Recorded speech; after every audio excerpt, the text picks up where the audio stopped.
Hello everyone, in this video we'll talk about SOUN stock and key levels to watch May 13, 2026.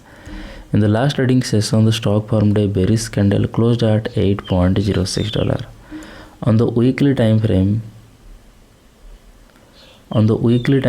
the stock breakout its trend line made a high of $10.05. On the daily time frame, the key support level is $7.58. If the price goes below $7.58, it could test $6.21.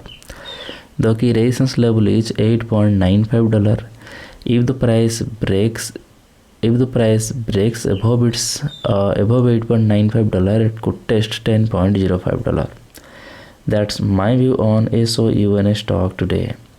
If you found this helpful, please subscribe for more update. This video is for educational purposes only, not financial advice. Always do your own research before investing. Thanks for watching.